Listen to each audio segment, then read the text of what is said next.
Ya, assalamualaikum warahmatullahi wabarakatuh. Selamat malam buat teman-teman semua.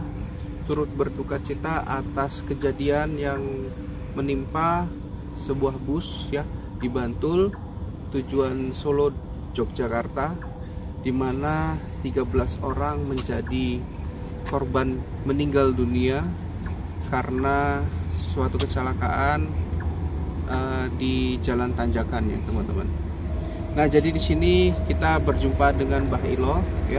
Kita saat ini berada di sebuah tanjakan ya Mbah Ilo ya, untuk menggambarkan situasi terkini dari tempat kejadian ya, menggambarkan tempat kejadian di mana bus itu kecelakaan teman-teman. Nah, jadi teman-teman bisa lihat ke sebelah kiri saya itu, ini jalan tanjakan. Nampak ya, ini jalan tanjakan. Dan kita akan melihat ya tanggapan Mbah Ilo dulu.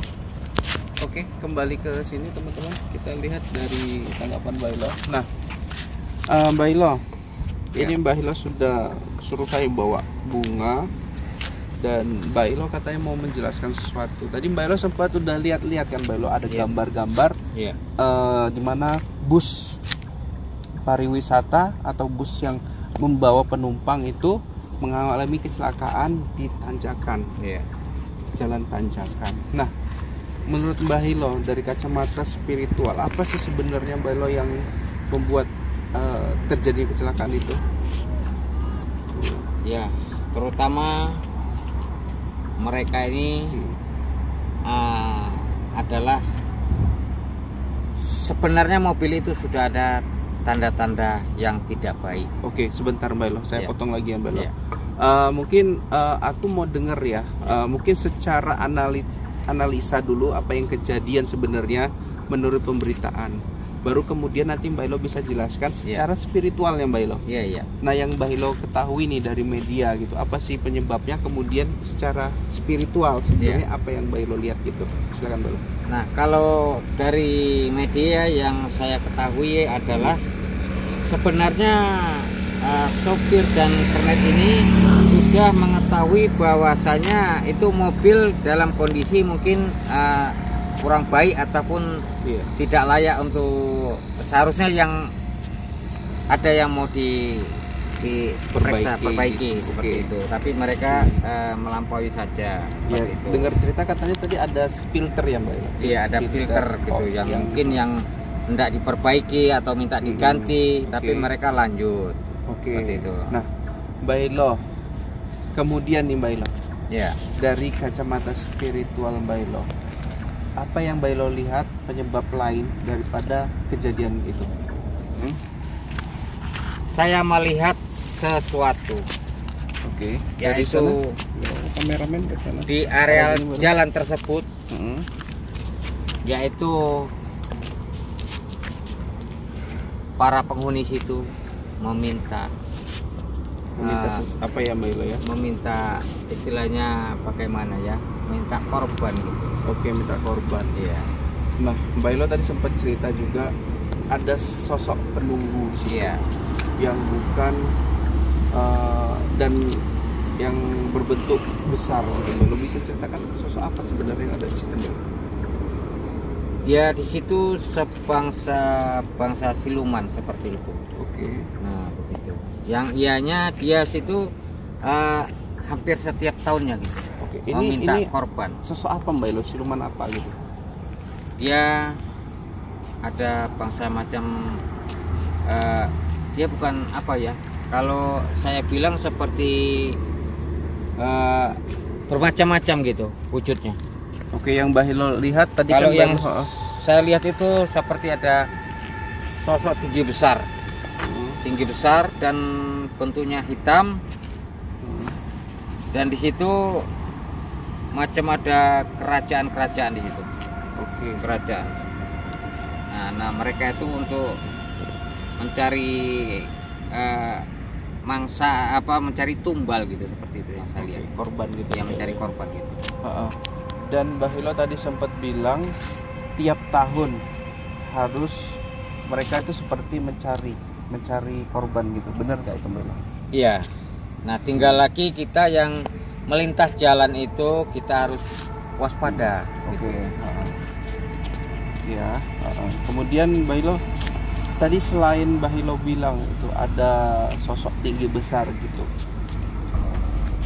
ada nggak Mbak Hilo kemungkinan besar ada siluman harimau atau ular atau siluman yang memang mendiamin tempat itu gitu Mbak? Nah, kalau saya lihat ya, di situ kalau seperti siluman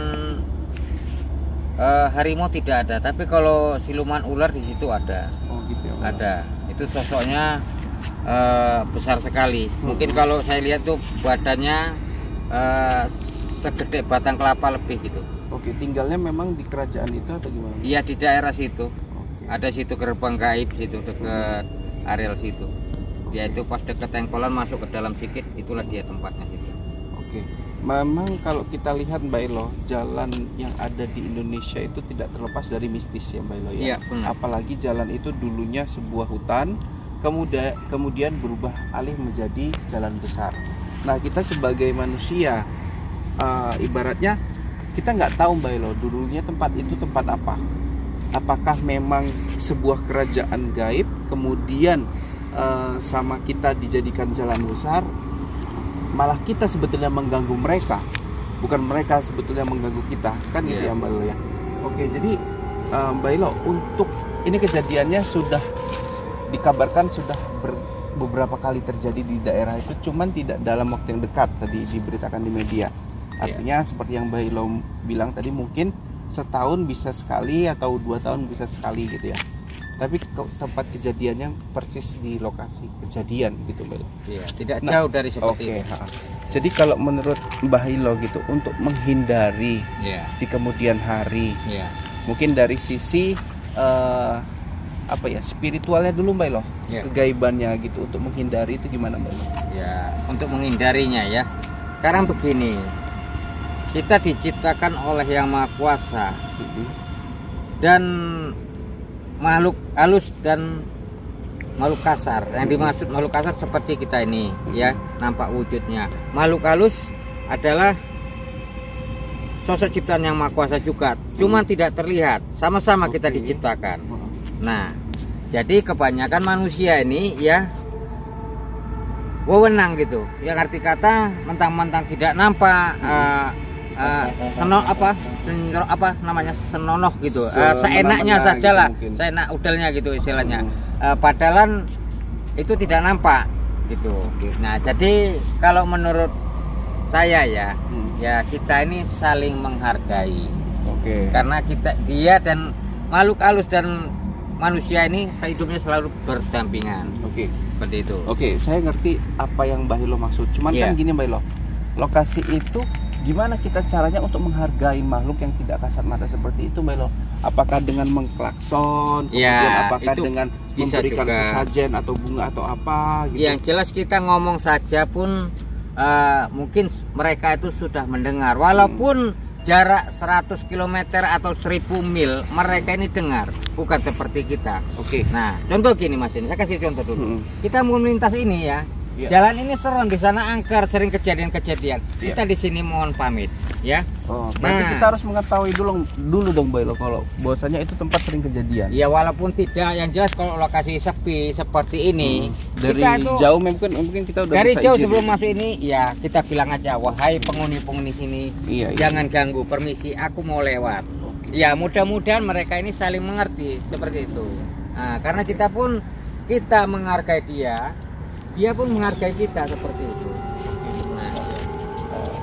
Mungkin Mbak Elo, kalau jalan seperti ini ya Mbak Elo ya, sepi gitu kan Mbak Elo. Mungkin kalau jalan yang kemarin yang tadi kejadian bus itu mungkin lumayan padat juga Mbak Elo. Mungkin karena lokasinya, kemudian karena medannya itu tanjakan. Kemudian memang ada faktor lain seperti yang Mbak Elo bilang tadi, ada kerusakan pada filter di bagian bus. Ya mungkin itu sudah cerita di balik kejadian itu. Cuman yang Mbak Elo lihat ternyata penghuni situ minta korban gitu ya Mbak Elo. Oke teman-teman. Jadi kalau Mbak Elo lihat gitu ya, dalam waktu dekat tempat itu akan meminta lagi nggak Mbak Elo dalam waktu mungkin 5 bulan ke depan? Ya, itu bisa saja Mas. Bisa saja. Bisa saja. Apa Tergantung sih yang mendasari Mbak Elo bilang penghuni situ bakalan minta lagi dalam 5 bulan ini? Apa sih yang mendasari Mbak Elo? Apakah tidak cukup korban yang lalu ini gitu? Nah, sudah banyak saya lihat jalan-jalan di lokasi daerah itu ya, memang lokasi tidak di situ ya. Maksud yang saya maksud nih areal tidak jauh dari situ. Itu biasanya kalau udah sering di situ memakan korban, itu tidak jauh dari situ ada lagi korban seperti ada itu. lagi ya gitu ya. Oke teman-teman, mungkin penjelasan dari Mbah Ilo sampai situ dulu ya terkait dengan bus yang mengalami kecelakaan di areal Bantul. Mudah-mudahan apa yang dibilang sama Mbah Ilo dalam 5 bulan ke depan akan ada lagi kecelakaan di situ, dan itu hanya pandangan dan mewanti-wanti para pengendara, para supir yang lewatin itu. Bukan kita mendoakan akan terjadi lagi, enggak. Itu hanya pandangan yang buruk tidak akan terjadi gitu ya Mbak ya. Oke. Jadi mungkin sampai sini dulu ya buat teman-teman. Selalu waspada dalam berkendara, selalu hati-hati ngecek kendaraan, mulai dari kayak tadi nggak diduga ada permasalahan filter gitu. Kalau memang kendaraan itu sudah ada tanda-tanda yang kalau dibawa nih bisa fatal akibatnya, ya jangan dibawa gitu ya Mbak Elo ya. Seharusnya dibawa ke bengkel dulu atau yang perlu diperbaiki ya diperbaiki gitu. Ya karena memang kalau untuk bus-bus seperti ini Mbak Elo bukan hanya sopir aja yang sebetulnya bertanggung jawab.